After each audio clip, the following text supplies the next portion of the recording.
Okay, so this slide's on acquired immunity, which is basically the same as saying adaptive immunity.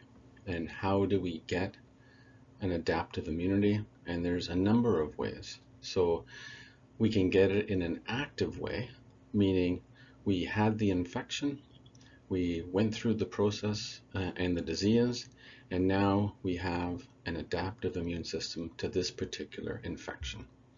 So, and that will be memory B cells and memory T cells. Or we received a vaccination, one of those many vaccinations you get in childhood or into adulthood that has stimulated the adaptive immune system to produce the B cells and the T cells. Okay, so when you get a vaccination such as your MMR, which is mumps, measles, rubella, you are actually stimulating an adaptive immunity for long-term memory. The other way to have an adaptive immune system is in a passive way. So for example, giving somebody an injection of antibodies to temporarily give them an adaptive immune system. And sometimes we need to do this to prevent certain infections. One of them, for example, is a patient who's been bitten by a potentially rabid animal, such as a bat or a raccoon or a fox. We'll give preventative antibodies and in the process give them an adaptive immune system for weeks to months with those injected antibodies. Another example would be that you're going on a trip around the world and you haven't received all your vaccines. We can give you passive immunity by injecting you with antibodies to particular viruses, such as hepatitis, for example. So we inject you with the hepatitis antibodies, say to hepatitis A or hepatitis B, and you have weeks to months of protection from getting hepatitis. Okay, so it's a short-lived passive immunity. The other way is a pregnant woman giving her antibodies through the placenta to the fetus. That's passive immunity to the fetus, right? It's an adaptive immunity, but it's given in a passive way. And even after the fetus has been born, so now called a neonate, the neonate will have passive immunity from the mother for weeks to months, because that's how long antibodies last in the bloodstream. And that's important because neonates don't have a robust immune system. So by being given antibodies from the mother through the placenta, they have a stronger immune system until they start to develop their own. Plus, also, they will be given immunizations shortly after birth to start forming an adaptive immune system. Okay, so developing an adaptive immune system can be in an active way by having the disease or being immunized to the disease, and either one of them you have a long-lasting immunity and memory to the disease, right? So that with future exposures, your B cells and T cells can immediately respond to that specific antigen. The passive immunity is the mother giving IgG antibodies to the infant. Remember, IgG are the antibodies that are long-lasting and form our adaptive immune system antibodies for the long term. IgM are the first antibodies that are produced upon initial exposure and future exposures, but really it's IgG levels that go very high to maintain a memory to a particular infection or antigen. Okay, or we can inject immunoglobulins into a patient for immediate adaptive immunity protection, right? typically a very short-term protection for weeks to months, and there's definitely no memory that's formed by receiving a immunoglobulin injection. So let me give you an example. Some patients have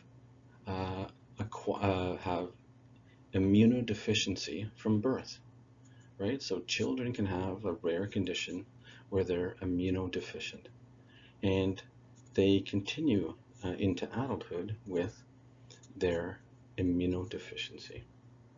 Well, what happens with those patients? They have recurrent infections, recurrent pneumonias, and finally, when they're diagnosed with a immunodeficiency syndrome, uh, many of those patients end up on receiving immunoglobulins on a regular basis. So they come in for their immunoglobulin injections regularly to provide them with an adaptive immunity which they don't have.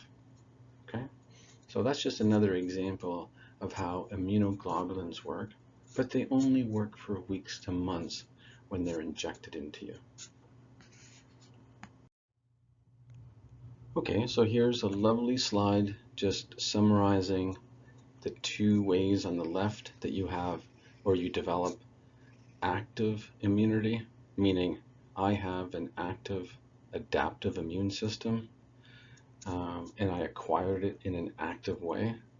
Or I have, on the right, I have an adaptive immune system and I acquired it in a passive way, and it's not going to last very long, weeks to months, right? So the neonate will have antibodies from the mother for weeks to months. An injection of immunoglobulins to protect someone from a particular infection while they're traveling, or if they have, say, an immunodeficiency syndrome, it's only going to last weeks to months. So if they need ongoing protection, such as a patient that has a particular immunodeficiency, and not from a drug or anything, it's just that their system doesn't produce proper amounts of antibodies, well, they will need to come in for repeated shots of immunoglobulin through their life. Okay. Okay, so let's talk about a white blood cell count, which is part of your CBC, right? So when we say CBC and diff, what we're really asking for is a hemoglobin, a hematocrit, a white blood cell count, and your platelets. Okay, that's in general what we get with a CBC. When we get a CBC and diff, which is typically what we get, it's all of those things, but they've broken down the counts of the different types of white blood cells. So how many are neutrophils? How many are lymphocytes? And so on. Okay, so when your white blood cell count is over 10,000, we would call it a leukocytosis. So normal is between 5 and 10,000. Over 10, leukocytosis. And that's typically from inflammation or infection. Okay, you can definitely have incredibly elevated white blood cell counts in a cancer of the white blood cells, but typically it's from inflammation or infection. A suppressed white blood cell count of less than 5,000 we would call leukopenia. And bone marrow depression can cause that, right? So when we say immunosuppression or bone marrow depression, it's really the same thing. The bone marrow is being impacted in some way where the white blood cells aren't being produced. So that could be a cancer of the bone marrow, or that could be a drug someone's taking, such as chemotherapy drugs that suppress the bone marrow. Okay. Certain very common viruses can also suppress the immune system temporarily. So if we see someone with a bad cold and their white blood cell count has just dipped a bit, say to 4,000, that can happen with a virus. Remember that Viruses also cause a bit of a lymphocytosis. So that part of the white blood cells that are lymphocytes, it tends to cause them to be a bit elevated. But when we're talking about the overall white blood cell count, sometimes it's a bit depressed with viruses. Okay, what's neutropenia? So neutropenia is a neutrophil count of less than 1,500. Okay, and as the neutrophil count goes lower and lower and lower, so say 1,500 to 1,000 to 500, the chance of developing a bacterial infection goes up significantly. Okay, so you can have mild neutropenia, such as 1,500, moderate neutropenia, which is usually about 1,000, and severe neutropenia, which is usually less than 500. Okay.